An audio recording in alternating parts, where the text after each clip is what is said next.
بسم اللہ الرحمن الرحیم۔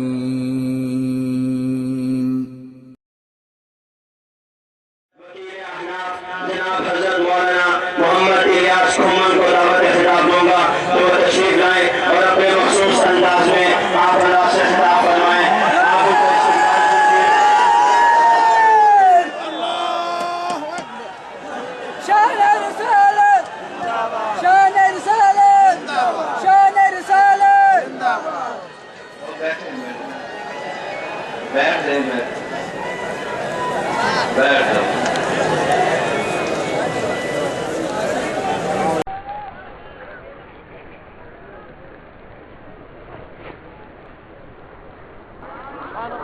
الحمد لله وحده لا شريك له والصلاة والسلام على من لا نبي بعده أما بعد فأعوذ بالله من الشيطان الرجيم بسم الله الرحمن الرحيم محمد رسول الله عن أبي هريرة رضي الله عنه قال قال النبي صلى الله عليه وسلم فضلت على الأنبياء بست أوتيت جوامع الكلم ونصرت بالرعب وأحلت لي الغنائم وجعلت لي الأرض مسجدا وطهورا وأرسلت إلى الخلق كافة وختم بي النبيون عن أنس بن مالك رضي الله عنه قال قال النبي صلى الله عليه وسلم إن الرسالة والنبوة قد انتزعت فلا رسول بعدي ولا نبي. عن عائشة رضي الله تعالى عنها قالت قال رسول الله صلى الله عليه وسلم أنا آخر الأنبياء ومسجدي آخر مساجد الأنبياء. اللهم صل على محمد وعلى آل محمد كما صليت على إبراهيم وعلى آل إبراهيم إنك حميد مجيد. اللهم بارك على محمد وعلى آل محمد كما باركت على إبراهيم وعلى آل إبراهيم إنك حميد مجيد. معزز علماء کرام، میرے نہایت واجب الاحترام بزرگوں اور ختم نبوت کے دیالے اور کارکنوں، آپ حضرات کی علم میں ہے عالمی مجلس تحفظ ختم نبوت کے زیر اہتمام جناب نگر ضلع چریوٹ میں ہونے والی یہ 31ویں سالانہ عالمی کانفرنس ہے، جو حضور اکرم صلی اللہ علیہ وسلم کے ساتھ عشق و محبت رکھنے والے کارکن جمع ہو کے حضور کی ختم نبوت کا اعلان بھی کرتے ہیں اور مرزا قادیانی ملعون کی تحریک کے خلاف گزشتہ ابر اکابر کی کارگزاری سنتے ہوئے آئندہ سال بھر کے لیے لائے عمل کو لے کر یہاں سے پورے ملک میں پھیل جاتے ہیں۔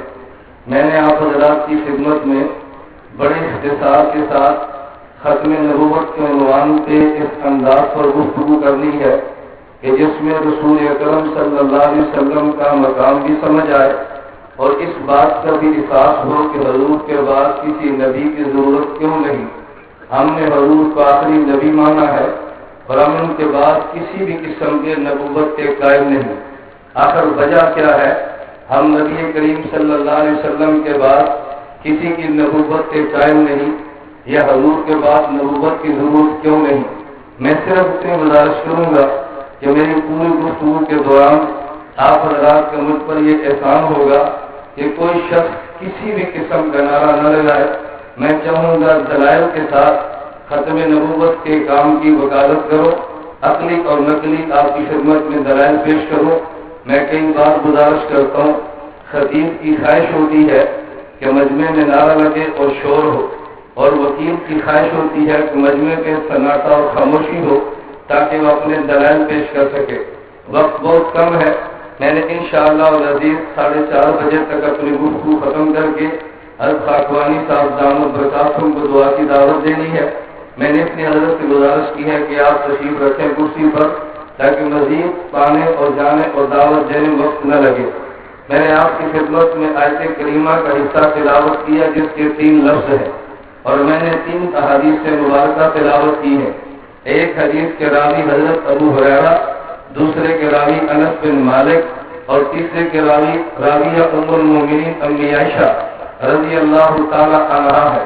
میں نے آپ کی خدمت کو 3 باتیں پیش کرنی ہے اور خلاصہ اس کی 2 باتیں ہوں گی۔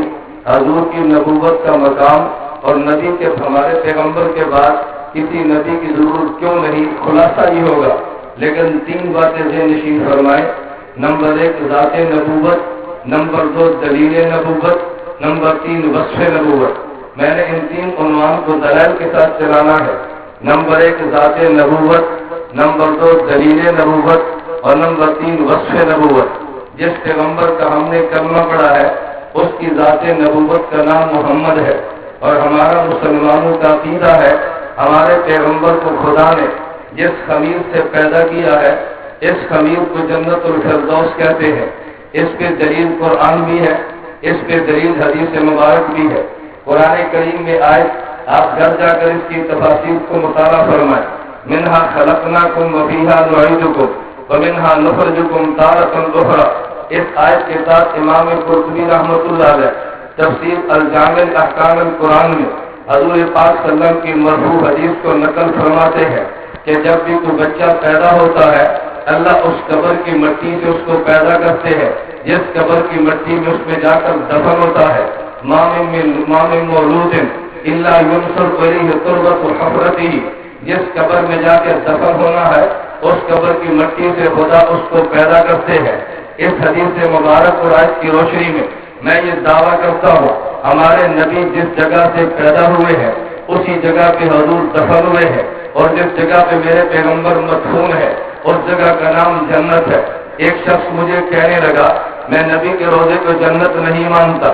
میں نے کہا ضد کی بات نہیں، تم دلیل پیش کرو، نبی کا روزہ جنت کیوں نہیں؟ کہتے اس پہ صحیح بخاری کی روایت موجود ہے۔ صحیح بخاری میں روایت ہے نبی کریم صلی اللہ علیہ وسلم مکہ مکرمہ سے چلے مدینہ منور آئے۔ جب حضور مدینہ میں داخل ہوئے تعمیر کے لیے مسجد نبی کی جگہ کا انتخاب کیا گیا، مسجد نبی کی جگہ کو کھودا گیا، اسی مسجد نبی میں نبی کا روزہ ہے۔ مسجد نبی کو کھودا، ادھر مشرک کی ہڈیاں نکلی ہے۔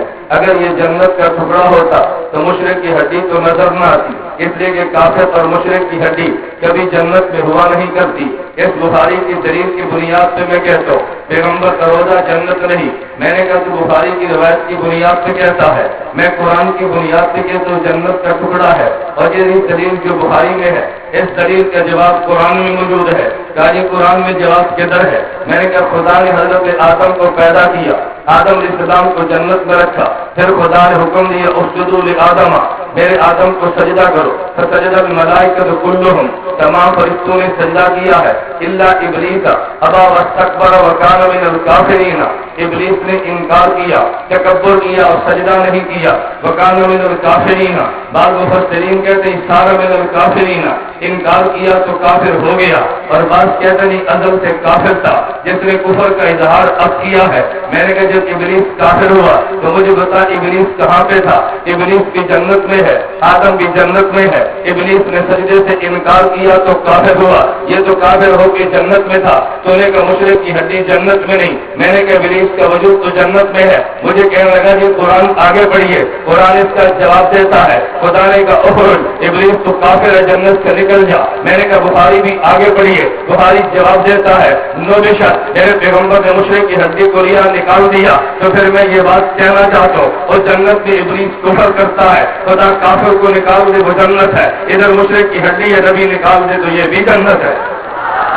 توجہ نعرہ نہیں لگانا، میں نے عرض کیا ادھر مشرک کی ہڈی ہے نبی نے نکالا، ادھر ابلیس کا وجود ہے خدا نے نکالا، تو وہ بھی جنت اور یہ بھی جنت۔ میں نے اس پہ دلیل دی ہے کہ میں نبی کا روزہ جنت ہے، حضور جنت کے وجود سے پیدا ہوئے اور پھر نبی کو خدا نے جنت میں ہی دوبارہ دے گے۔ میرے نبی کا وجود جنت والا ہے، جنت آسمانوں سے اوپر ہے، زمین دنیا میں ہے، زمین یہاں پر ہے۔ جب نبی کا وجود جنت والا ہے تو اس پیغمبر کے وجود میں خواص کی جنت والے ہونے چاہیے تھے۔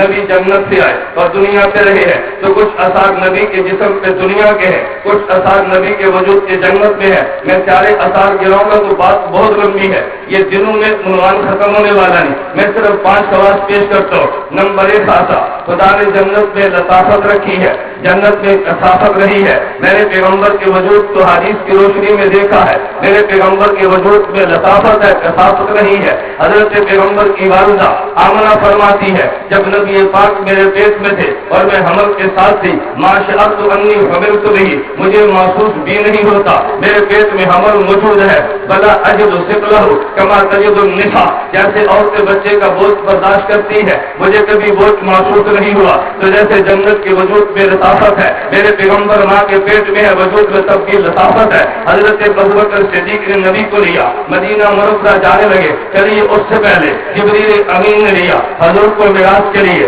عرش پہ لے جانے لگے، جیسے جبریل کا نورانی وجود جا رہا ہے میرے محمد کا اسی طرح بشری وجود بھی جا رہا ہے۔ جبریل کے وجود میں لطافت ہے، حضور کے وجود میں جبریل سے بڑھ کے لطافت آئی ہے۔ اس کی وجہ یہ ہے جبریل مکہ سے مدینہ ہے، مدینہ سے طور سینا ہے، طور سینا سے بیت الحم ہے، بیت الحم سے مدین ہے، مدین سے بیت المقدس ہے، وہاں سے چلا ہے سدرۃ المنتہا تک پہنچا ہے۔ جبریل سدرۃ المنتہا پہ رک گیا ہے، میرا محمد سدرۃ المنتہا سے چلا، حضور آگے چلے ہیں، شریف الاقلام پر پہنچے ہیں، شریف الاقلام پہ بھی نہیں محمد عرش پہ پہنچے ہیں۔ ارے جبریل کے وجود کی لطافت نے سدرۃ المنتہا کے ساتھ چھوڑ دیا ہے، میرے محمد کی لطافت عرش معلا تک لے گئی ہے، تو پھر تجھے ماننا چاہیے حضور کے وجود میں جنت کی لطافت جبریل امین سے بھی بڑھ کر ہے۔ میں نے صدیق کو دیکھا ہے، ان نے حضور کو مکہ سے لیا مدینہ منورہ لے جانے لگے، 3 کلومیٹر کا لمبا فاصلہ ہے، اٹھا کے جانا بشر کے بس کا نہیں ہے، صرف 2 سال کی عمر کا فرق ہے۔ حضرت صدیق کے اوپر وجود کے نازک کمزور بھی ہے،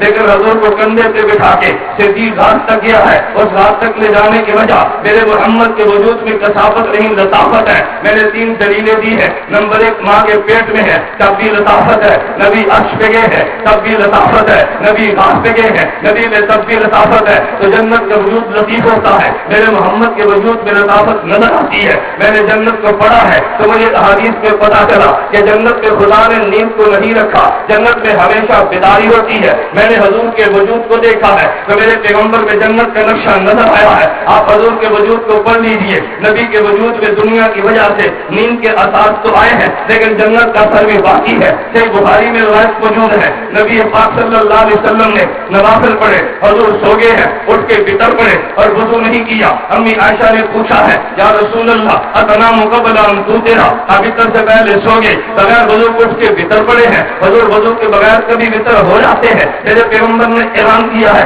یا عائشہ اے نیت نام آنے والا یہ ناموں کا بھی ایسا نبی کی آنکھ ہوتی ہے، نبی کا دل جانتا ہے، اگر آنکھ کو دیکھے اثر دنیا کا نظر آتا ہے، نبی کے دل کو دیکھے جنت کا اثر نظر آتا ہے۔ لیکن تو جنت میں نیند نہیں ہے، میرے محمد کے دل میں نیند نہیں ہے، یہ جنت کے ساتھ نبی کے وجود پہ آئے ہیں۔ توجہ رکھنا، میں ایک چھوٹا سا نقطہ عرض کر لگا، میرے نبی دنیا سے چلے گئے، حضور کا چارپائی پہ وجود پڑا ہے، حضرات صحابہ کہنے لگے نبی وفات پا گئے ہیں، عمر بن خطاب کہنے لگے نبی پاک زندہ ہے، کہ اتنا موٹا سا مسئلہ الیاس باللہ عمر نہیں سمجھتا۔ یہ میرے دوستوں توجہ رکھنا، مسئلہ اور تھا، حضرت عمر سمجھا ہے تو اور میں نہیں سمجھے۔ میرے نبی خواب میں حضور سو رہے تھے، خواب میں 2 فرشتے آئے، ایک فرشتے نے نبی کو دیکھا کہ یہ حضور سو رہے ہیں، دوسرے نبی کو دیکھا کہ حضور جاگ رہے ہیں۔ حضور جب نیند سے بیدار ہوئے پر میں جو کہتے ہیں حضور سو گئے وہ بھی ٹھیک کہتا ہے، جو کہتے ہیں نبی جاگتے ہیں وہ بھی ٹھیک کہتا ہے۔ جس فرشتے کی نگاہ میری آنکھ پر ہے وہ کہتے ہیں حضور سو گئے ہیں، اور جس کی نگاہ میرے دل پر ہے وہ کہے گا حضور جاگتے ہیں۔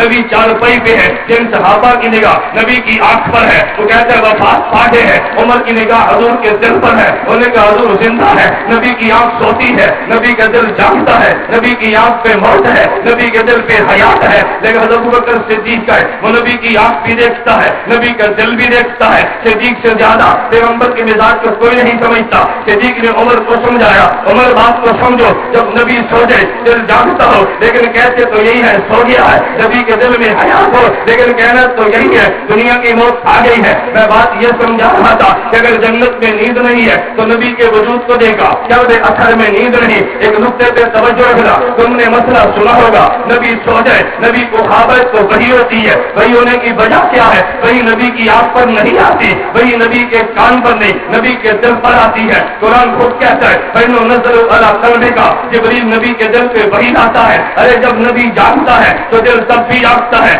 نبی سو جائے تو دل تب بھی جاگتا ہے، نبی جاگے تب بھی وہی، نبی سو جائے تب بھی وہی ہے۔ میں بتا یہ رہا تھا، توجہ، میں بتا یہ رہا تھا، میں نے جنت کے الفاظ نبی کے وجود پہ دیکھے ہیں۔ آگے چلیے، میں نے جنت کو پڑھا ہے، احادیث میں مطالعہ کیا ہے، اپنے کافر سے سنا ہے، تو مجھے جنت میں نظر آیا کہ جنت میں کبھی عیب نہیں ہوتا۔ میں نے پیغمبر کے وجود کو دیکھا ہے، پیغمبر کے وجود میں مجھے عیب نظر نہیں آیا۔ میری بات کو توجہ سے سمجھنا، جس طرح جنت میں عیب ہوتی ہے، نبی کا وجود بھی بے عیب ہوتا ہے، اور نبی کے وجود کے بے عیب ہونے کی وجہ کیا ہے؟ میں اصلی طور پہ نقطہ دینے لگا۔ خدا نے انسان کو پیدا کیا، انسان میں دو چیزیں ہیں، ایک زمین مٹی کا وجود ہے، اس میں آسمان سے آنے والی روح ہے۔ خود قرآن کہتا ہے وَلَقَدْ خَلَقْنَا الْإِنسَانَ مِنْ صَلْصَالٍ مِنْ حَمَإٍ مَسْنُونٍ، میں نے انسان کو مٹی سے پیدا کیا، پیدا سب کئی تو وَنَفَخْتُ فِيهِ مِنْ رُوحِي فَقَعُوا سَاجِدِينَ، پھر میں نے بدن میں روح کو ڈالا ہے۔ پتا چلا انسانی بدن میں دو چیزیں ہیں، نمبر ایک زمین کی مٹی کا وجود ہے، نمبر دو آسمان کی روح ہے۔ تو پھر تجھے ماننا چاہیے کہ زمین سے بننے والا بدن اگر اس کو بھوک لگے تو خوراک زمین سے ملتی ہے، اگر یہ بیمار ہو جائے اس کی دوائی زمین سے آتی ہے، لیکن جنت سے آنے والی روح اگر یہ اس کو خوراک چاہیے تو آسمان سے آتی ہے۔ اگر یہ روح بیمار ہو جائے اس کے لیے رزق بھی آسمان سے، دوا بھی آسمان سے آتا ہے، جس کا نام وہی ہے۔ اگر مٹی کا بدن یہ بنا بیمار ہو جائے اس کے لیے طبیب چاہیے، جسے ڈاکٹر اور حکیم کہتے ہیں۔ اگر روح بیمار ہو جائے اسے طبیب چاہیے، جسے نبی اور رسول کہتے ہیں۔ اور طبیب کے لیے ضابطہ یہ ہے جس مرض کا طبیب معالج ہوتا ہے اس مرض میں طبیب کا مبتلا ہونا یہ طبیب کا عیب ہے۔ نبی امراض جسمانیہ کا نہیں، امراض روحانیہ کا معالج ہے۔ مرض روحانی کا نام گناہ ہے، تو نبی جس مرض کا طبیب ہے اس طبیب کا اس مرض میں مبتلا ہونا اگر طبیب کا عیب ہے تو گناہ میں مبتلا ہونا پیغمبر کا عیب ہے۔ اس لیے لگے تو خدا نبی کے وجود کو یوں سے پاک رکھتا ہے، کسی کو امت کی زبان میں یوں کہتے ہیں خدا نبی کو معصوم رکھتا ہے۔ معصوم کا معنی یہ ہے اللہ کبھی بھی نبی سے گناہ ہونے نہیں دیتا، نبی ہمیشہ گناہ سے پاک زندگی گزارتا ہے۔ ایک بندہ مجھے کہنے لگا اور یہ قرآن تو کہتا ہے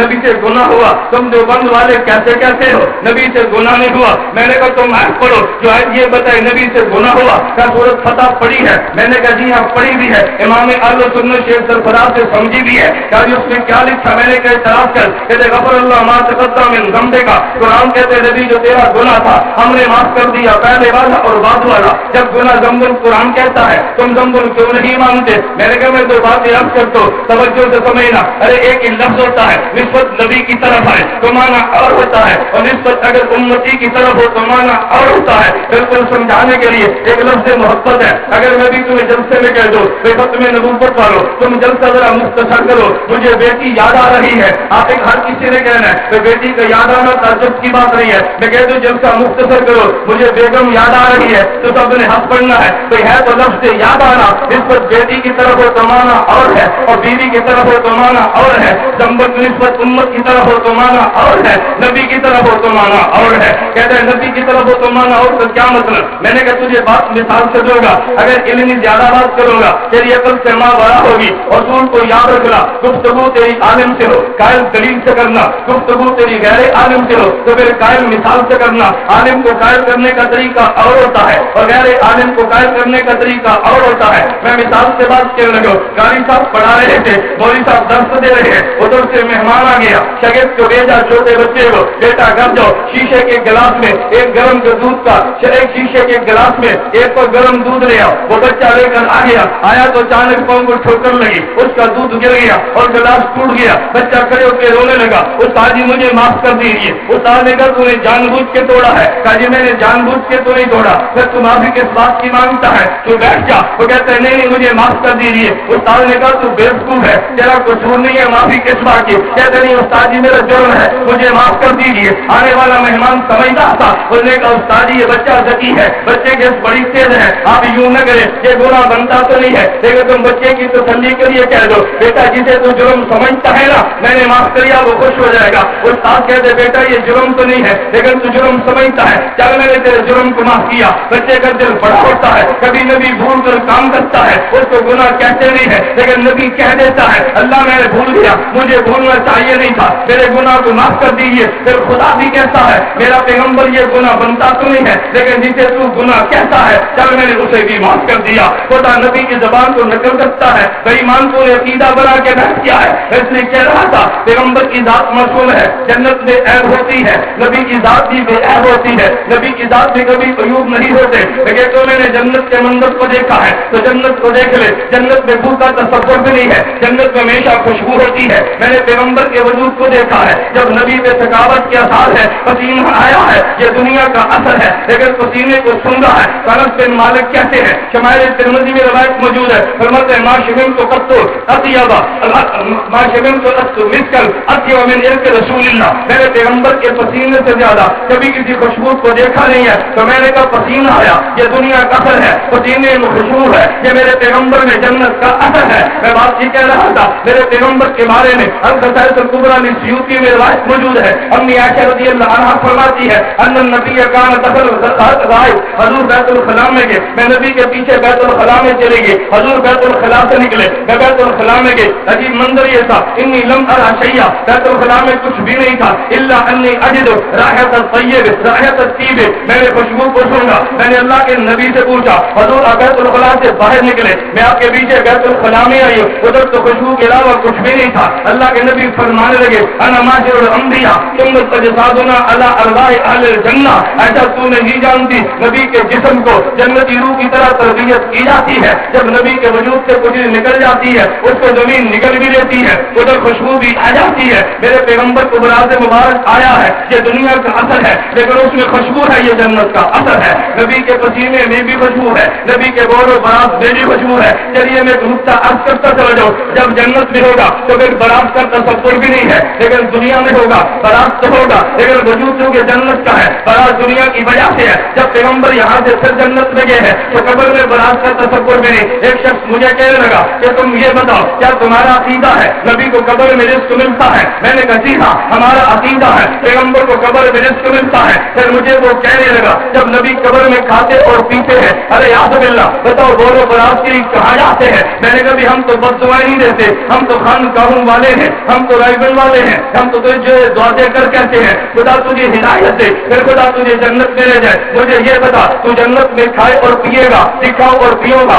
تو میں نے کہا پھر تو یہ بتا بولو براز کے لیے جہنم میں جائے گا؟ مجھے کہتے ہیں جی نہیں. تو میں نے کہا پھر تو کہاں جائے گا؟ کہتے جنت میں تو بولو براز ہے ہی نہیں. میں نے کہا جس طرح تو جنت میں جائے کھائے اور پیے گا بولو براز نہیں, کیونکہ تو جنت میں ہے تو میرا نبی کا روزہ بھی جنت ہے, نبی تو جنت میں ہے, کبھی بولو براز کا تصور بھی نہیں ہے. میں بتائیے رہا تھا میں نے پیغمبر کے وجود کو جنت میں دیکھا ہے, جنت کے نقشے دیکھے ہیں تو مجھے جنت میں نظر آیا. جنت میں موت کا تصور نہیں ہے, جنت میں حیات ہی حیات ہے. میرے پیغمبر کا وجود جنت والا ہے تو چاہیے تو یہ تھا نبی کے وجود پہ جنت, نبی کے وجود پہ کبھی موت نہ آتی. لیکن جو کہ دنیا میں ہے کل نفس ذائقۃ الموت کب آتا ہے, کل من علیہا فان کب آتا ہے, انک میت کب آتا ہے. پیغمبر کے وجود پہ موت تو آنی ہے, لیکن یہ وجود جنت والا ہے, یہ وجود دنیا والا کری ہے کہ نبی پہ موت جو آئی ہے. مولا قاسم نانوتوی فرماتے ہیں حضور نے موت کا معنی کیا ہے ان اللہ قبض ارواحکم ورد الیکم حین شاء. نبی نے موت کا معنی قبضے کو کیا ہے. عربی زبان میں قبض کے دو معنی آتے ہیں, توجہ میری طرف رکھیں.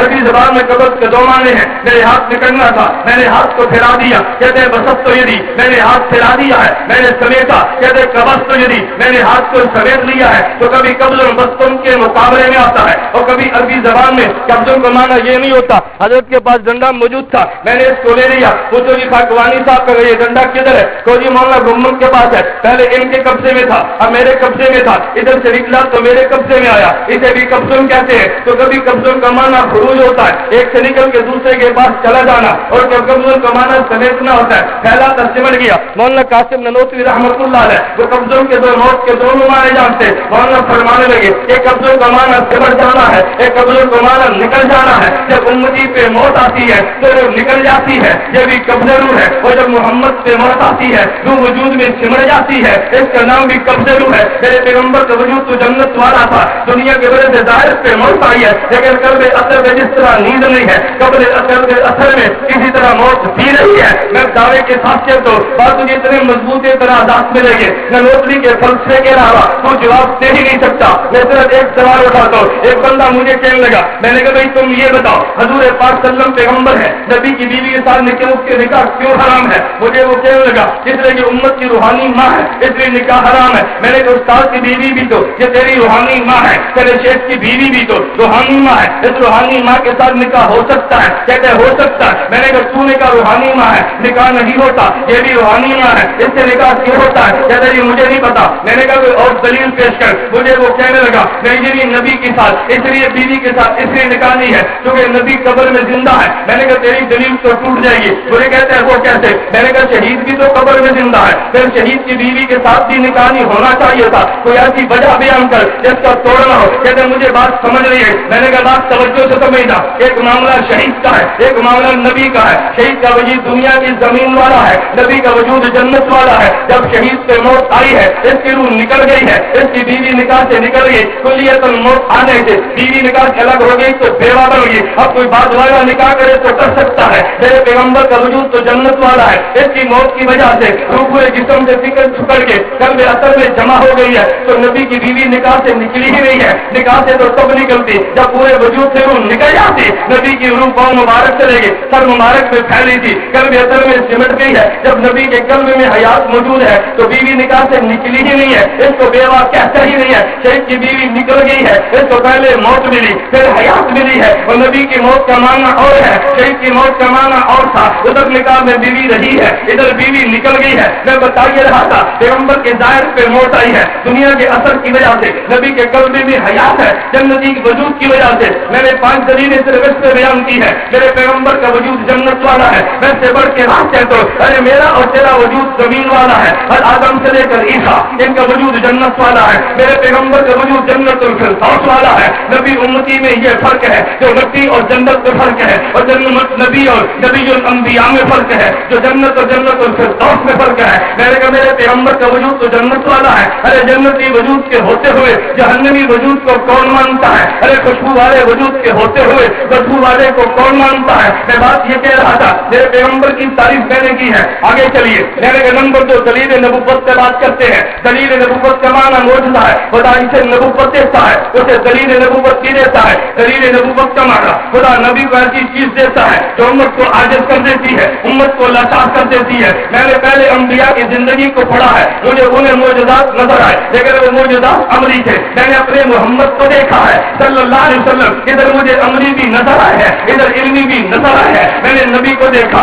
معجزات عملی بھی ہے معجزات علمی بھی ہے. معجزات عملی یہ میرے نبی کی خصوصیت رہی ہے, یہ تو پہلے انبیاء کو بھی ملے تھے. میرے نبی کی خصوصیات معجزہ علمی ہے جسے قرآن کریم کہتے ہیں. میرے دوست اس نقطے پر توجہ رکھنا, اگر اس کی وجہ کیا ہے؟ خدا نے پہلے انبیاء کو عملی معجزے دیے, علمی معجزہ نہیں دیا. میرے نبی کو معجزات عملی بھی دی ہے اور علمی معجزہ بھی دیا ہے. دارالعلوم دیوبند کے 40 سالہ محتمل قاری محمد طیب حکیم الاسلام کہتے ہیں مقصد دیوبند کے المنقول سے کہتا ہوں میں مسئلہ کے دیوبند کا خدا کی قسم محقق رہی ہوں, میں مسئلہ کے دیوبند کا ناقل ہوں, میں اپنی ہر بات کو قادر سے پیش کرتا ہوں. میری کوئی تحقیق نہیں ہے, میری تحقیق آج ہے اس پہ جھوٹی مار دے لیکن قادر علماء دیوبند کی تحقیق کو کبھی مسترد نہ کرنا. قاری محمد طیب فرمانے قاری صاحب فرمانے لگے فرمایا بات کو سمجھو, ادھر معجزات عملی ہے, نبی کو معجزہ علمی کیوں ملا ہے؟ اور جب عابد چلا جاتا ہے ساتھ عبادت بھی چلی جاتی ہے. تیری مسجد میں نمازی کا فوت ہو گیا, نماز کی جگہ ختم ہو گئی. تیرے گاؤں میں روزے دار تھا وہ چلا گیا,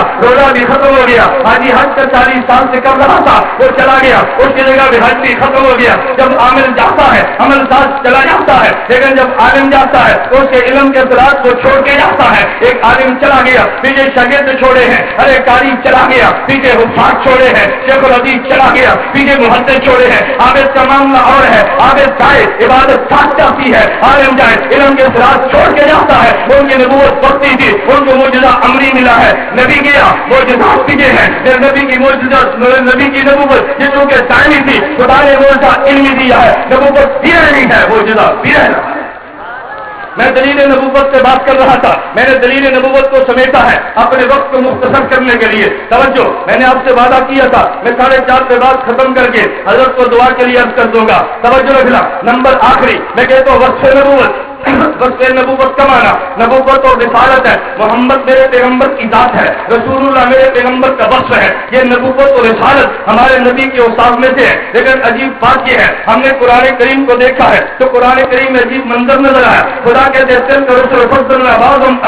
ارے رسول تو آدم بھی ہے, رسول تو ابراہیم بھی ہے, رسول تو موسیٰ نوح بھی ہے. لیکن پورا قرآن کھول لے, رسول اللہ خدا نے صرف حضرت محمد کی ذات کو کہا ہے. پر میں محمد اور رسول اللہ ممکن ہے تیرے ذہن میں آ جائے, میری آیت تو موجود ہے. عیسیٰ علیہ السلام بھی تو کہتے تھے اس کار عیسیٰ ابن مریم یا بنی اسرائیل انی رسول اللہ الیکم. دیکھو ان نے بھی رسول اللہ کہا, میں نے کہا نا دونوں میں فرق ہے. قرآن کہتے ہیں محمد الرسول اللہ, عیسیٰ علیہ السلام کہتے ہیں رسول اللہ الیکم. ادھر الیکم آ گیا ہے, ادھر الیکم کا صیغہ موجود ہی نہیں ہے. تو جو خدا نے دیا, آدم علیہ السلام رسول تھے لیکن رسول اللہ نہیں کہتے, انہیں آدم صفی اللہ کہتے ہیں. حضرت نوح رسول ہے, انہیں رسول اللہ نہیں کہتے, انہیں نوح نجی اللہ کہتے ہیں. ابراہیم رسول ہے, انہیں رسول اللہ نہیں, ابراہیم خلیل اللہ کہتے ہیں. حضرت موسیٰ رسول ہے, انہیں رسول اللہ نہیں, موسیٰ کلیم اللہ کہتے ہیں. عیسیٰ رسول ہے, انہیں رسول نہیں, روح اللہ کہتے ہیں. میرا محمد رسول ہے, انہیں رسول اللہ بھی کہتے ہیں. نقطے پہ توجہ رکھنا, 1,24,000 انبیاء کے کلمے کو دیکھ لے, تجھے کسی کے کلمے میں رسول اللہ نہیں ملے گا.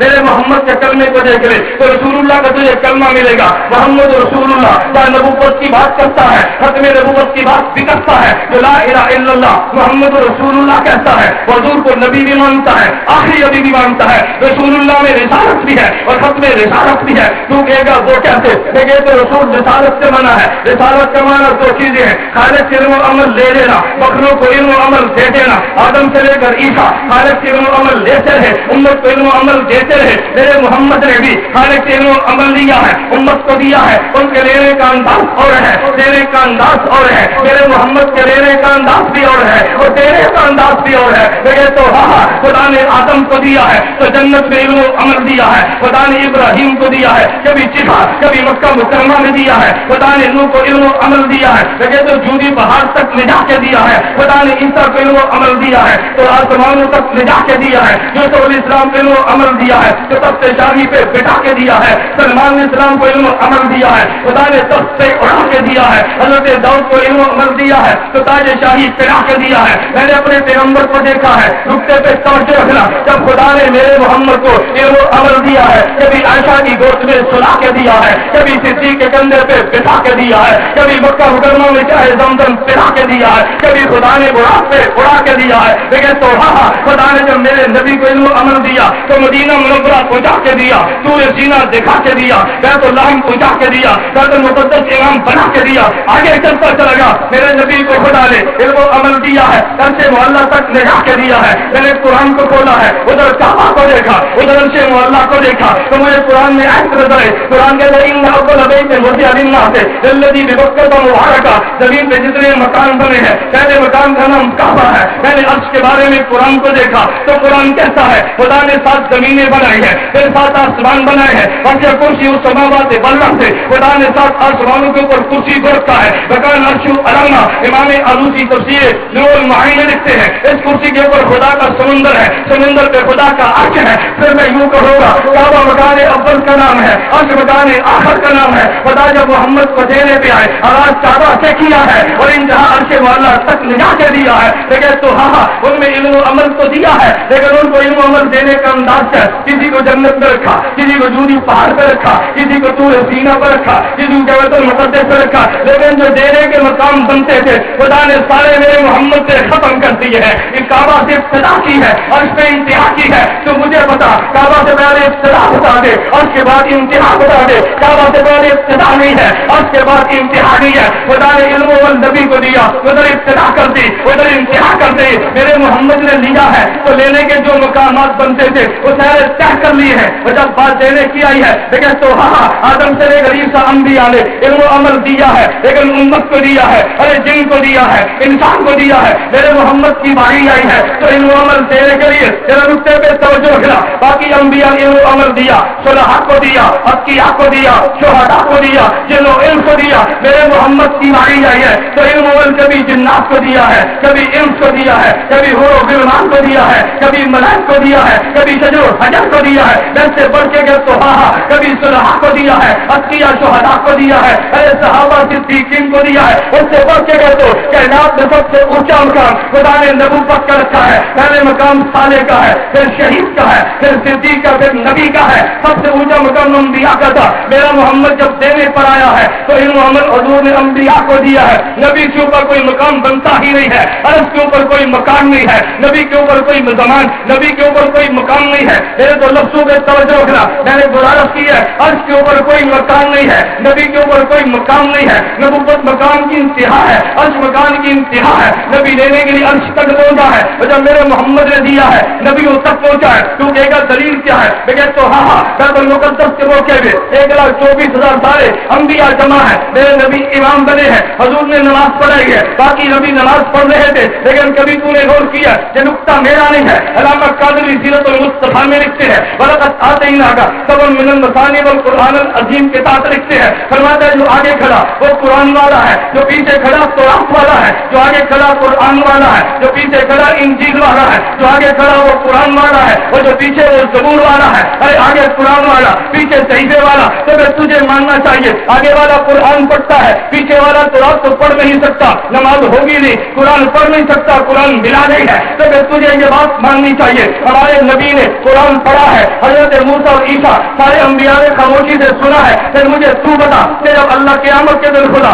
حضرت نماز کر دے گا ان انبیاء کو رکوع کر دے گا، رکوع کیا ہے انہیں سجدے کرے گا، سجدہ کیا ہے توجہ رکھنا، ارے انہیں سجدے کرے گا، کیا ہے قیام بھی کیا ہے، رکوع بھی کیا ہے، سب کچھ کیا ہے، لیکن تو ہاں ختم نبوت کے اتفاقی اسٹیج ہے، اختلافات کو چھوڑ دے تو، لیکن یہ بات تو مان لینی چاہیے نا، اختلاف اس سے ہوگا امام کے لیے فاتحہ پڑھنی ہے نہیں، لیکن اس پر تو اتفاق ہے نا کہ سورۃ فاتحہ کے علاوہ کوئی سورت امام کے پیچھے نہیں پڑھنی چاہیے، یہ تو دونوں مانتے ہیں، میں اتفاقی اسٹیج کی بات کرتا ہوں، قیامت کے دن خدا قیام کا اجر دے گا، وہ نبی نے کیا ہے، رکوع کا اجر دے گا، وہ نبی نے کیا ہے، سجدے کا اجر نبی نے کیا ہے، انبیاء کو خدا قرات کا اجر بھی دے گا، نبی امام کے پیچھے قرات تو کی نہیں ہے، پھر کیوں دیا ہے؟ پھر میں یوں کہتا ہوں جناب نگر کی مسجد ہے اثر کی نماز تو پڑھے گا، امام قرآن پڑھے گا، تو نہیں پڑھتا، لیکن قیامت کو جو اجر ملے گا خدا امام خدا سے اجر لیتا ہے، تجھے دیتا ہے، تو تیرا امام خدا سے قرات کا اجر لے کے تجھے دینے کا سبب بنتا ہے، تیرا محمد قرات خدا سے لے کے انبیاء کو دینے کا سبب بنتا ہے، تیرے امام کی قرات تیرے لیے، امام الانبیاء کی قرات انبیاء کے لیے، پھر تجھے مان لینا چاہیے کہ میرے محمد جب لینے پر آئے کعبہ سے چلے عرش پہ پہنچے ہیں، اور جب دینے پر آئے ہیں جنوں انس کو دیا، غور و غلمان کو دیا، شجر و حجر کو دیا، ملائکۃ الصالحہ کو دیا اور انبیاء کو دیا ہے۔ جناب نگر کے دوستو مجھے تو بتاؤ کوئی لینے کی جگہ بچی ہے؟ بولو کوئی دینے کی جگہ بچی ہے؟ رسول کا کام کیا ہے؟ اللہ سے علم و عمل لینا اور مخلوق کو دینا، نہ لینے کی جگہ بچی نہ دینے کی جگہ بچی، اب نبی کی ضرورت کیا ہے؟ نہیں سمجھا؟ اب نبی کی ضرورت کیا ہے؟ بھئی نبی کا کام تو یہی تھا نا، خدا سے علم و عمل لے لے، مخلوق کو علم دے دے، علم لینے کے مقام بھی حضور نے طے کر دیے، علم دینے کے مقام بھی طے کر دیے، اب بتا نبی کی ضرورت کیا ہے؟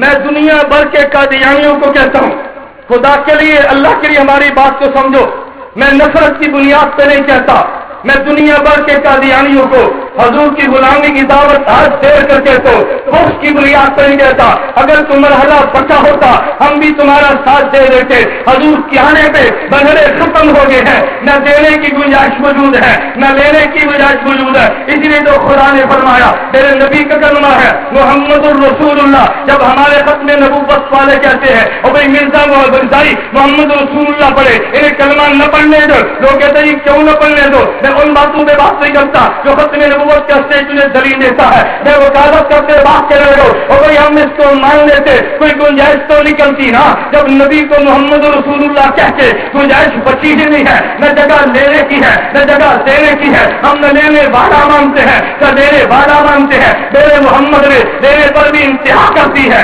میرے محمد نے دینے پر بھی انتہا کر دی ہے، حضور لینے میں بھی اخیر ہے، نبی دینے پر بھی اخیر ہے، میرے نبی کے ذات کو دیکھو تب بھی بے عیب ہے، میرے نبی کی دلیل کو دیکھو